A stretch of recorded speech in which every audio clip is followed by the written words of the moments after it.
দুম্বা কোরবানির জন্য আমি আসামির কাঠগড়ায় দাঁড়িয়ে যাব। ফেরেশতা জিবরাইল আইসা ইব্রাহিম আলাইহিস সালাম চোখ বন্ধ করে শুরু করছেন, তিনি থামতেছেন না। নিচ থেকে ছাগল ইব্রাহিম ইসমাইল একদম সরায়া যখন ওই দুম্বাটা ধরছে, দুম্বাটা ধরার সঙ্গে সঙ্গে আল্লাহ রাব্বুল আলামিন আল্লাহু আকবার বইলা যখন ছুরি চালাইছে, সঙ্গে সঙ্গে কোরবানি হয়ে গেছে। ইব্রাহিম ইসলাম চোখ বন্ধ করে ছুরি চালাইছে, তিনি জানেন না ইসমাইল কোরবানি হয়েছে না দুম্বা কোরবানি হয়েছে। সঙ্গে সঙ্গে কোরবানি হওয়ার সঙ্গে সঙ্গে ইব্রাহিম ইসলাম তাকবীর দিয়ে বলে উঠছে, লা ইলাহা ইল্লাল্লাহ আল্লাহু আকবার, আল্লাহ ছাড়া কোনো মাবুদ নাই, আল্লাহ হচ্ছে মহান। সঙ্গে সঙ্গে ইসমাইল ইসলাম পাশে দাঁড়ানো ছিল, আল্লাহু আকবার ওয়ালিল্লাহিল হামদ, আল্লাহ মহান, আল্লাহ মহান, আল্লাহর প্রশংসা, সমস্ত প্রশংসা আল্লাহর জন্য।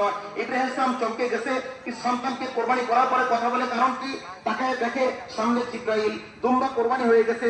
ইসমাইল দাঁড়িয়ে কথা বলতেছে। ইব্রাহিম আলাইহিস সালাম বললেন, ভাই জিবরাইল কি খবর? যে আল্লাহ তাআলা আল্লাহ রাব্বুল আলামিন আপনার জন্য পয়গাম পাঠিয়েছেন, আল্লাহ তাআলা আপনার কোরবানিকে, চেষ্টাকে কবুল করেছেন, সন্তানের পরিবর্তে জান্নাত থেকে দুম্বা দান করেছেন, দুম্বা কোরবানি হয়ে গেছে। সুবহানাল্লাহ। এই যে তিনটা তাকবীর ইব্রাহিম ফেরেশতা জিবরাইল বলছিল, ইব্রাহিম আলাইহিস সালাম বলছিল, ইসমাইল আলাইহিস সালাম বলছিল,